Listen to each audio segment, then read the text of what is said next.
Ons is vanoggend hier by Jacomina Lottering se huis in Stompneusstraat in Mareekamp.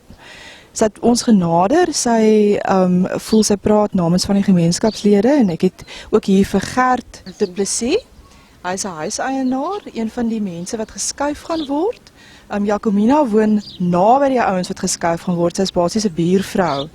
Daar's so 7 gesinne wat in 'n area woon wat laagliggend is en elke jaar met die vloedtyd, nê, dan oorspoel daai huisies en dit is half 'n historiese probleem wat nou deur die munisipaliteit aangespreek is.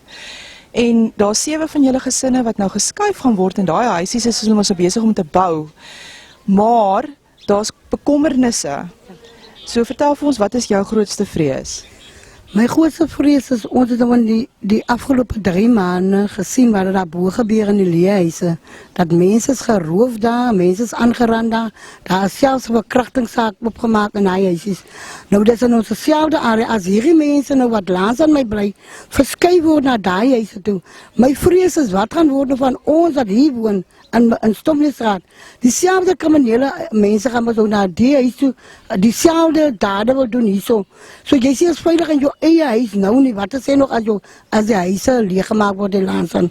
My vraag is die, hoe beveilig munisipaliteit ons inwoners van Mareekamp in hierdie gebied as daar iets gaan gebeur? Hoe veilig is ons as hierdie mense gaan trek? Baie dankie. Gert, jy is nou een van die nuwe huiseienaars. Is jy opgewonde oor die trek? Ek is opgewonde, maar daar is 'n paar dinge wat my 'n bietjie kwel. Gister het die munisipaliteit ja, wat hulle nou soos briefies gegee het.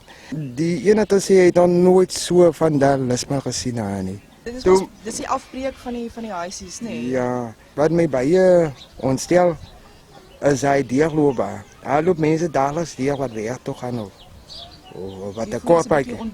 Ja, dis 'n bietjie ontbloot. Nou om 'n muur te bou, ek weet nie of dit 'n goeie oplossing is nie. Jy sê, Jacomina, jy sê die misdaad in hierdie area is verskriklik hoog. Ja, volgens ons is die misdaad verskriklik hoog. Hier word baie projekte gedoen oor misdaad. Die word gevra dat die gemeenskap hulle moet help met die polisie met misdaad. So wat ons ek eintlik sê is, jy's in jou eie huis nie veilig nie. Hoe kan munisipaliteit so ding 'n projek aanbied en hulle kyk nie na die mense se veiligheid nie?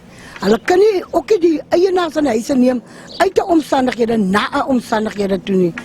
Ons het vanoggend hier vir oom Isak Leen. Hy's 79 en hy is een van die mense wat ook oor gaan skuif na die nuwe huisies toe. Hy wil ook vir ons graag iets sê daaroor. Môre oom. Môre, mevrou. Hoe voel oom oor die skuif?